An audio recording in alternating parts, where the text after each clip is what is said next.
Thank you so much. It's a delight to be here. This is my first Catholic Answers conference.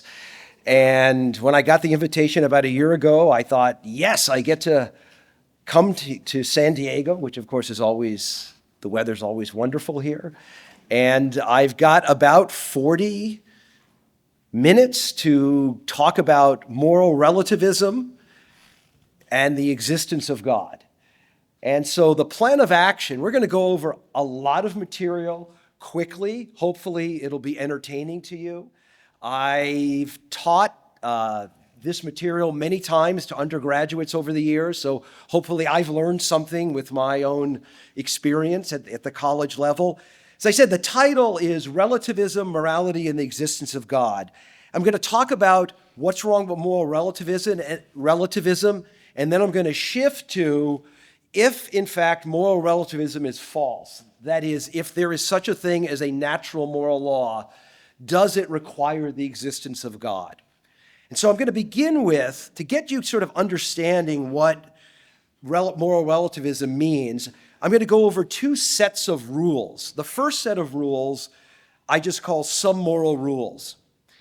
And let me just briefly go over them. Then I'm going to move to some immoral rules, or what I sometimes call the bogus rules. So the moral rules are these: love your neighbor as yourself. Thou shalt not commit adultery. Do not intentionally kill the innocent. Do not take what is not yours without permission. Parents ought to care for their infant children. Shun ignorance and try to live at peace with your neighbors. It is impermissible for a city or state to pass post facto laws. One ought not to rape anyone. The bogus rules. Your guilt or innocence in a criminal trial depends entirely on your race and not on a judge or jury's deliberation on legitimately obtained evidence. Anyone may be convicted of a crime based on the results of a coin toss. Yeah, you got due process, right? The process happens to be a coin toss. It's not due process. The maximum punishment for first-degree murder is an all-expense-paid vacation to Las Vegas. Any city or state may pass secret laws that the public cannot know. Original parenthood is to be decided by a special board of experts appointed by the governor and not on whether one sires or begets the child. So if you believe that the moral rules or the immoral rules, and perhaps others not mentioned, ought to be obeyed or disobeyed by everyone regardless of time, place, or circumstance, or culture, then you are a moral objectivist. You believe that there are fundamental moral principles that are correct, and that if a culture or society or individual were to violate them, they would be doing something wrong. They have a duty to obey them. On the other hand, another way to look at it is that you believe that morality is real and that it can be known by everyone, that morality is more like mathematics than it is like the rules of etiquette. On the other hand, if you believe that morality depends exclusively on one's time, place, or culture, that there is no universal objective morality that transcends society and circumstances, then you're a moral relativist. So the two lists are meant to sort of draw out what seem to be most people's intuition about morality. Now, why then are people moral relativists? There are two main reasons, at least from my experience and from my observation of modern culture. The first reason is that there's just too much diversity on moral issues, both in and across cultures. And I call this the argument from disagreement. Another kind of reflex that people have is this: it's intolerant to believe that one's moral view is universally true and others wrong. And this is what I call the argument from tolerance. And I want to go over each of these arguments. Now, why is this important for Catholics? Well, one of the things that the church teaches is that we have an awareness as human beings of a natural moral law. In fact, it's found in the Catechism. It's found throughout church history. You read it in the book of Romans, St. Augustine, and of course, Thomas Aquinas in the Summa Theologica in the section called the Treatise on Law. There is such a thing as the natural moral law. Now, something else we'll be talking about in a few minutes is something that the church also has to deal with, is this large diversity or this deep disagreement that seems to occur between people on a variety of moral issues. So let's first talk about the argument from disagreement. So if you look at just in the present and in history, there seems to be wide disagreement on moral issues everywhere. In the U.S. alone, there are an array of questions over which sincere citizens hold different views. Think, for example, of abortion, marriage, physician-assisted suicide, critical race theory. All these questions and issues people have deep disagreements about. So given this diversity, in one level, it makes sense why someone would be a moral relativist. In fact, if any of you have ever taken an introduction to ethics course at a university or college, you'll cover the issue of moral relativism, and typically your professor will give to you an essay or have you read an essay by someone defending relativism, and it's usually one of two anthropologists, Ruth Benedict or William Graham Sumner. And they will talk about in their investigations of other cultures and societies, they have discovered disagreements with what we would consider to be conventional morality. So it may appear then on the surface that the case for relativism is impressive. But if we dig deeper and we start asking critical questions about relativism, the argument from disagreement is actually not good at all. So I want to go over 4 objections to the argument from disagreement. First objection is really a matter of simple logic. The fact of moral disagreement does not entail moral relativism. So think, for example, of something outside of ethics, like what is the shape of the earth? I mean, imagine there's disagreement about the exact, I mean, it's round, but imagine there was a disagreement. Is Taylor Marshall here, by the way? No, he's not a flat earth. It's the moon. It's the moon. Moon landing he doesn't believe in. So imagine there was disagreement about the shape of the earth. It wouldn't follow from the fact that there was disagreement about the shape of the earth that the earth has no shape. The fact that people disagree on something does not mean there's no truth of the matter. And on the matter of ethics, we actually don't believe that disagreement is enough to prove that there is no right answer. Down deep, we really don't believe that. So who, for example, would say that what the Nazis did to the Jewish people was morally permissible because their culture said it was right? Or that racial segregation, as once practiced in the southern United States, was not immoral because society at the time believed it was okay? In other words, the mere fact of disagreement is not enough to prove moral relativism. And we don't believe that in any other area of knowledge, and why should we accept it when it comes to the idea of morality? Second problem is that disagreement can be used against relativism. So this is a kind of technical philosophical point. So this argument from disagreement has to assume that there is so whenever there is disagreement on any issue, X, so just plug in any issue there. Morality, ethics, who's going to win the NFL championship. So if you say, whenever there's disagreement on any issue X, there is no universal objective truth on the matter. Now, suppose then, after being told that's the underlying principle for the argument of disagreement, you simply say to the relativist, I disagree with the proposition that whenever there is disagreement on any issue, there is no universal objective truth on the matter. So now the relativist either has to say, that's just a first principle that I start with, which means that even if one disagrees with it, you still have to embrace it. Well, why can't that be applied to morality as well?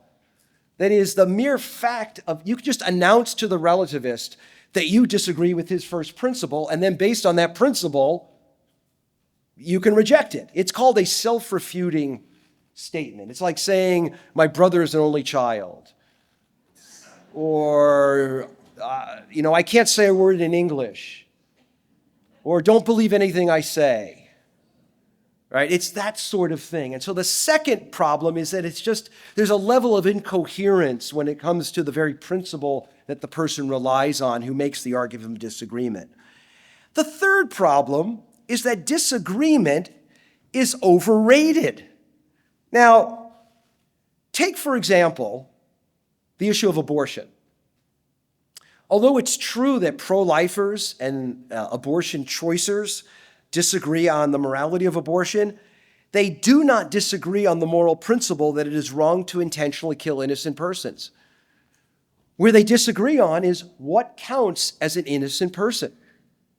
Right? So typically, if you read more sophisticated defenders of abortion rights, they will argue that unborn human beings, at some point in gestation, early on, maybe up until 9 months, are not persons. Now, they don't disagree with pro-lifers that unborn human beings are in fact human beings. They disagree on whether they have moral status. Now, as Catholics, we disagree with that view. And in fact, there are some philosophers who argue that the fetus isn't, even if it were a person, isn't innocent. They argue that it's like a trespasser who has trespassed on the woman's body without her explicit consent.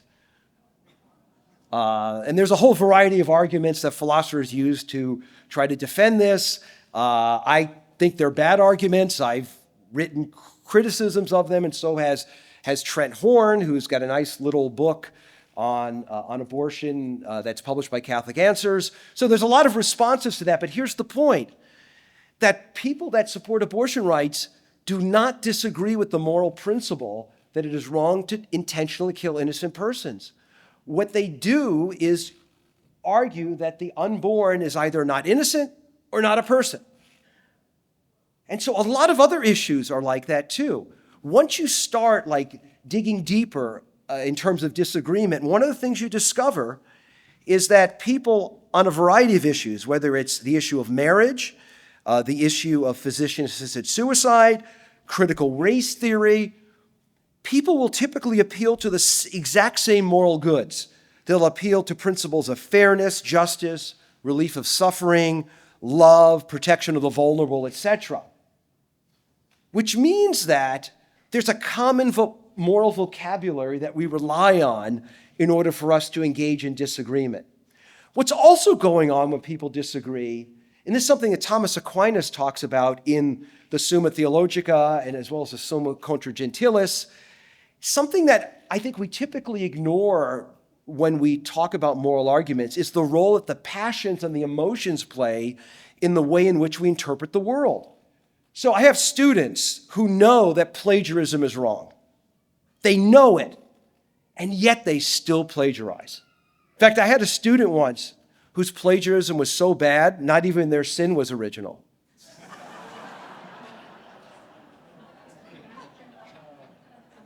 So the students know it. Why do they do it anyways?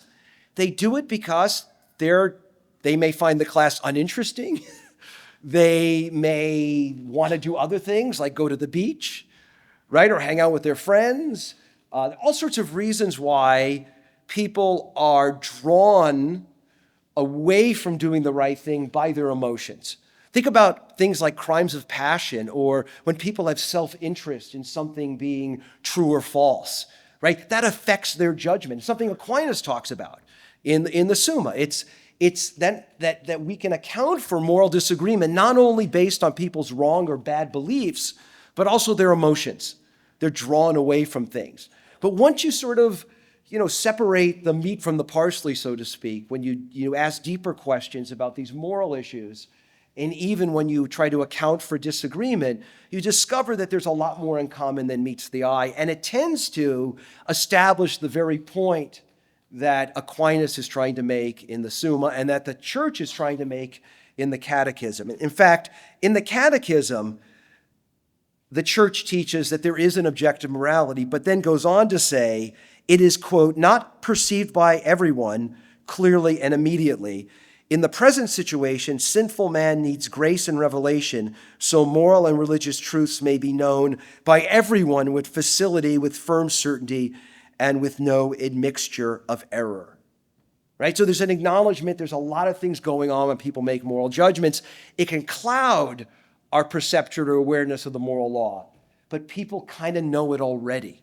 So think about the way in which people rationalize their behavior. That's a kind of compliment that vice pays to virtue, right? People may cheat on their taxes, cheat on their spouses, and so forth. They always try to come up with some rationalization. Fourth objection from the argument of disagreement, and that is the argument of disagreement leads to absurd consequences, including the impossibility of moral progress or moral reformers. So what do I mean by absurd consequences? Well, sometimes people can give you a theory, and if you hear the theory, it seems to conflict with what you already know. So imagine this. Imagine you're at a marriage encounter. I don't know if you've ever been to a marriage encounter. I'm old enough to have gone to one. I don't know if they still have them, but my wife talked me into going in 1992, a couple years after we had gotten married, to a marriage encounter, and it was on a weekend during football season. And I remember I had to fill out a blue book with my feelings. I remember writing, I feel I should be watching football. No, I didn't say that. But so imagine, let's say I'm at the marriage encounter, and somebody is speaking at the podium, let's say a couple. Typically, you'd have the husband and wife team talking about their own experiences and so forth. And let's say the wife says, a good wife washes her husband's socks by hand. Now, at this point, my wife would have inserted an elbow into my chest. Say something. That's not right, right? And she would be right. Right? So let's say that speaker says that. Immediately, I know that my wife is good and she doesn't do that. So the standard is wrong. So it's a type of intellectual gaslighting where somebody gives you a sort of, way of looking at things and you're expected to interpret all your experience and knowledge in light of that rather than allowing what you already know to critique the standard. So how does this apply to relativism? Well, if relativism is correct, that there is no universal objective moral standards, then it's not wrong everywhere and always to rape another person, intentionally kill the innocent, torture children for fun, judge Mother Teresa as no better than Adolf Hitler, and abandon one's infant offspring to the elements if one finds them inconvenient. All those things would have to be morally permissible in some context if, in fact, relativism were true. And for a lot of people, that's just enough to reject relativism. That if this is what relativism leads to, then all the worse for relativism. So that's the fourth. Now, another kind of subcategory for this fourth criticism is that it also undermines our belief that we can have moral reformers and actually have moral progress, right? So think about societies that have changed over time, that have become morally better, or individuals that have become morally better, or the fact that there have been in the history of the world moral reformers, people that have chastised the culture or society in which they've lived, saying that the society is not living consistently with what it ought to believe about the good life. If, in fact, relativism were the case, that morality were simply whatever a culture says, you in principle could not have a culture that got better. And in principle, you couldn't have a moral reformer. every moral reformer could be told, look, our culture teaches this, so you're wrong. And yet we know that that's not true, that we can have moral reformers and that we can have something like moral progress. We'd like to believe that the United States is better off not having chattel slavery. Now, it doesn't mean, by the way, that if you believe in moral progress, that every advance in time is better, right? That's called historicism. That's the view that, you ever heard people say things like, well, get with the program, it's 2023. That's a dumb way to evaluate moral positions, right? You don't I got to look at the calendar, what date it is. Oh, that must be why it's true, right? No, that's not what I'm suggesting here. What I'm saying is that the idea of improvement and progress doesn't make any sense without the idea that you can actually come closer to what's good, true, and beautiful. So let's move on now from the argument from disagreement. So those are the problems with that, to the argument from tolerance. The argument from tolerance. And the argument from tolerance goes like this.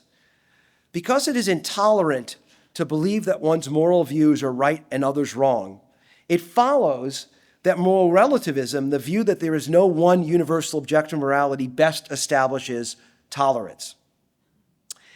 So this is a very typical argument that you hear from people. Years ago, I was on a radio show. It was after I published a book in 2007 called Defending Life. It's a book defending the sanctity of life, mostly about the issue of abortion. And I published it with Cambridge University Press, and the press was able to secure a number of interviews, most of them on college radio stations. And there was one show that was, I think, Iowa State radio station. Iowa State's the Cyclones. That's kind of weird, like to have like a natural disaster as your mascot. It's like, imagine like the University of Pittsburgh plague. I don't know why cycling, it's just weird. Imagine, so what happens is I'm on the show, and a caller calls in and he says, the problem with you, Beckwith, is that you think you're right and everyone else is wrong, and that's intolerant. And I said, well, wait a second. Do you think I'm wrong?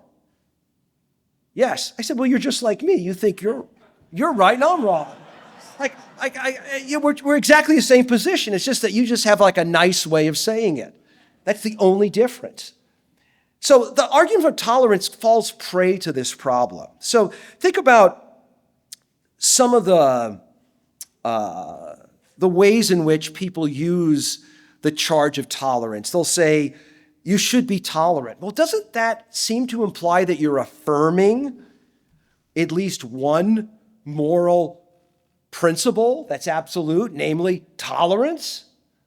Right? So like that gentleman that called up on the phone, he was actually suggesting that I ought to be tolerant, and I suppose he also believes that everyone ought to be. Well, that doesn't sound like relativism. That's the belief that actually is consistent with moral objectivism. Secondly, moral relativism need not lead to tolerance, right? So think about a guy like this who says, yeah, I believe morality is relative. That's why I believe that my culture, my nation, and my society can just invade other countries and take stuff from them.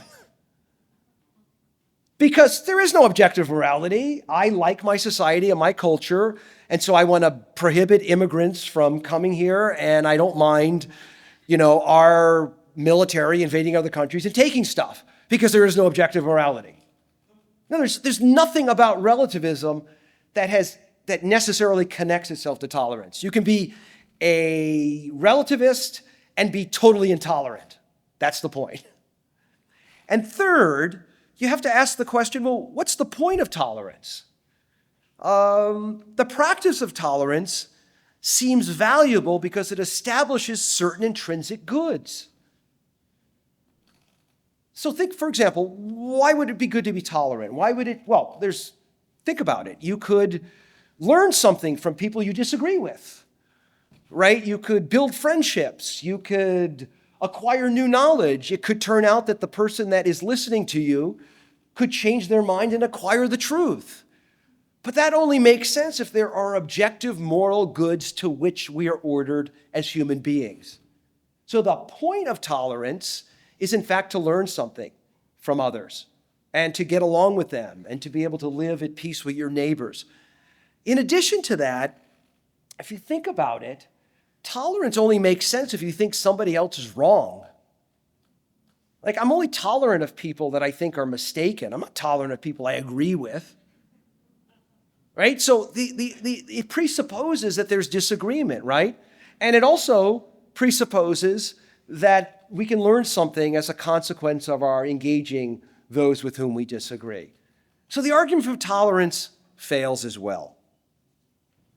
Now, this leads us then to our final question. Before I move on, I forgot about this. Even the not-so-new atheists seem to agree that moral relativism fails. So, Richard Dawkins, if you know where that cartoon comes from, that's South Park. So this is something that I found fascinating during the heyday of the new atheists in the early 2000s, roughly to around 2010, 2012. One of the things that you discover from reading their works is how moralistic it is and how there is a strong condemnation of religion, not only because they think that religious faith fails intellectually, but they think it's bad for you. Right? So here's a quote here from Richard Dawkins. The atheist view is correspondingly life-affirming and life-enhancing, while at the same time never being tainted with self-delusion, wishful thinking, or the winging, I don't know, it's some English slang, I don't know entirely what it means, self-pity of those who feel that life owes them something. Boy, there's a lot packed in that about the human good. You shouldn't engage in self-pity. Self-delusion is a bad thing. You should engage in activities that are life-affirming, that is, lead to human flourishing. I mean, there's a lot in here that is not relativist, right? And one of the things, again, as I mentioned earlier, that you discover in these writers is a very moralistic tone, an almost absolutist tone about how religion and religious bodies have conducted themselves throughout history. Another, slightly more eloquent, Christopher Hitchens, from his book, God is Not Great. Violent, irrational, intolerant, allied to racism and tribalism and bigotry, invested in ignorance and hostile to free inquiry, contemptuous of women and coercive toward children, organized religion ought to have a great deal on its conscience. A lot of objective morality in this, right? First off, you have a conscience, right? Ignorance is bad, bigotry is bad, tribalism is bad, intolerance is bad, racism is bad, right? You should treat people with respect, including women and children, right? That all assumes a lot of thick moral concepts. And so the new atheists, or the not-so-new atheists, actually aren't comfortable with relativism, and rightfully so. But that leads us then to the final question. Does the moral law require God? So if we have a duty to obey what appears to be a moral law, to which all human beings are seemingly aware, even when it is distorted by passions, bad habits, false beliefs, self-interest, flawed inculcation, to whom do we owe this duty? I think there are just two options. The first option is the duty is an illusion, a trick played on us by the vicissitudes of unguided evolution. And the second, the duty is real, and we owe it to the only being worthy of that duty because he is the source of the moral law. So the most well-known defense of the duty is a mind trick is from an article published in the 1980s and then republished several years later in a book called Religion and the Natural Sciences by Michael Ruse and E.O. Wilson. Ruse is a philosopher. Wilson recently passed away, was a biologist. And this is what they say. The question is not whether biology, specifically our evolution, is connected with ethics, but how. As evolutionists, we see that no justification of the traditional kind is possible.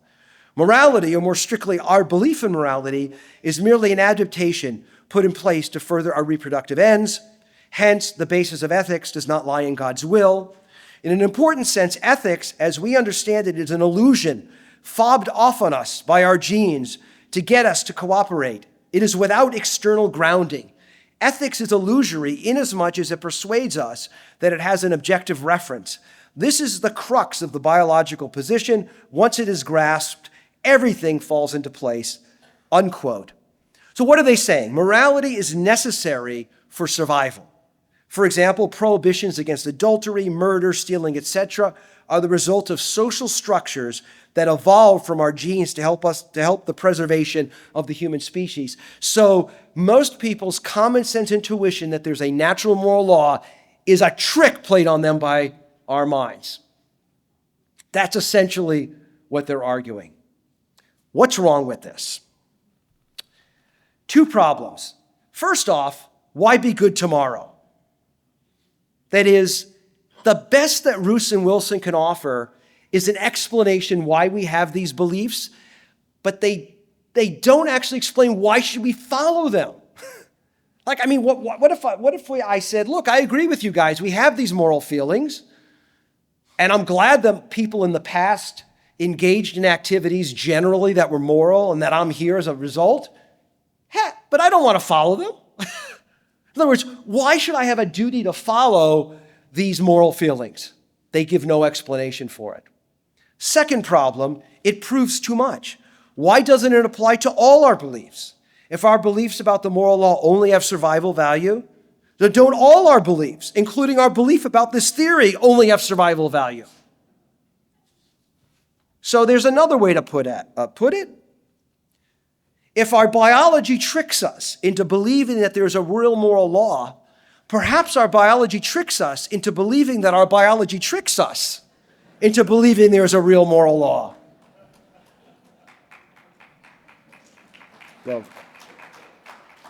So what's the option? The duty is real. It is to him who has care of the universe of rational creatures.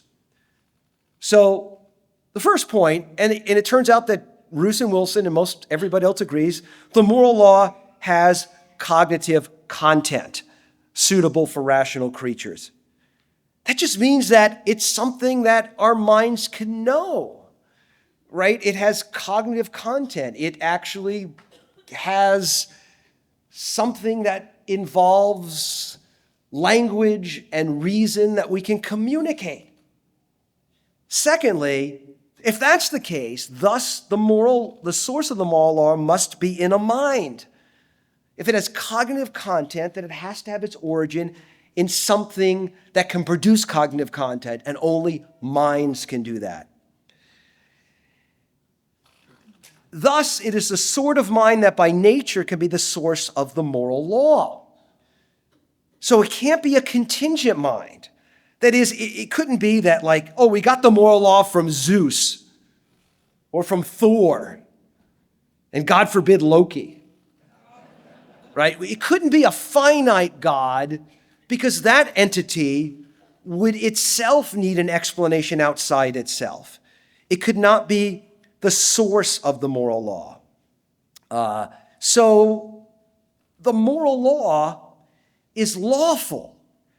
That's the fourth point, or the fifth point. The moral law is lawful. That is, it is a rule that one has the duty to obey and that moves the conscience.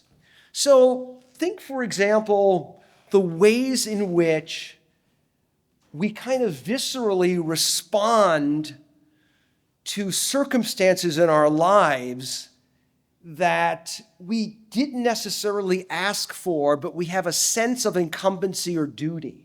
So you get that phone call at 3 a.m. from a friend. I need your help. I need a ride to the hospital. My daughter or son is in trouble. And there's a part of you that would rather sleep, right? But you have this sense, this tugging at the heart, right? And it's not like the other sorts of feelings that we get in circumstances in life. It has a kind of movement that's unlike, let's say, hunger or love or joy, right? There's something else going on there. And the church has called it conscience, right? And there's a sense of duty that's part of it, right? And this is why we ask for explanations when people don't act consistently with those goods. This is an example I use with my students at Baylor. I ask them, if, let's say, you had heard that somebody had committed suicide or had done some harm to themselves, what's the first question you ask? You ask, why did they do it? Right? In other words, you need an explanation in order to account for people doing something that's inconsistent with what we would say is conscience. But you don't ask that question if people are acting consistently with it. So like if you see, like if I said to one of my students, hey, I saw Fred walking across the quad, it'd be weird if why is he alive? In other words, you wouldn't need an explanation. In other words, you don't require an explanation for why somebody is in fact acting and behaving in ordinary ways. Okay. So it's the same thing this kind of thing that kicks in when we hear about these stories in the media about a parent that harms their child, or a deadbeat dad or something like that, right? We have this sort of visceral response, right? Because we understand these moral intuitions to kind of carry with them a sense of duty. But the question is, to whom do we have the duty? So the moral law seems to be a rule that one has a duty to obey and that moves the conscience. Thus, the mind that is the source of the moral law is he who has care of the universe of rational creatures. And this is what we call God, to sort of quote Thomas Aquinas. So the thing about God being the ultimate explanation here is that it has to be, at some point, you need to have an explanation for which you don't require any more explanations, or it would result in a kind of infinite regress. But it seems, though, that if you were to, let's say, stop at, again, like a Thor or a Loki, or let's supposing, you have these folks you see once in a while on social media. I don't know if you've kept up with a lot of the discussion over the past couple of months about aliens and UFOs and all this stuff. And you have once in a while these people speculating that, our belief in religion and the moral law is the result of aliens that came here 5,000 years ago and gave us this stuff. Well, if that were the case, then we would have to then raise the question, well, why should we follow them? And at the end of the day, either it is a finite explanation or an infinite one, and the infinite one seems to make the most sense. So this is what we call God. And here I want to conclude with a pithy quote from a Canadian philosopher named Richard Taylor. He published a book years ago called Ethics, Faith, and Reason. And when I was in graduate school many moons ago, it was a kind of a standard stock book that most people working in this area would read and study. And this is how he kind of wraps it up. He says, a duty is something that is owed, but something can be owed only to some person or persons. Therefore, there can be no such thing as a duty in isolation. The concept of a moral obligation is unintelligible apart from the idea of God. The words remain, but the meaning is gone. Thank you very much, and God bless you. Thank you. Meet your favorite apologists, listen to great talks, hang out with your fellow Catholics, and more. Sign up today for our 10th annual conference. Learn from me the parables, sermons, and conversations of Jesus Christ.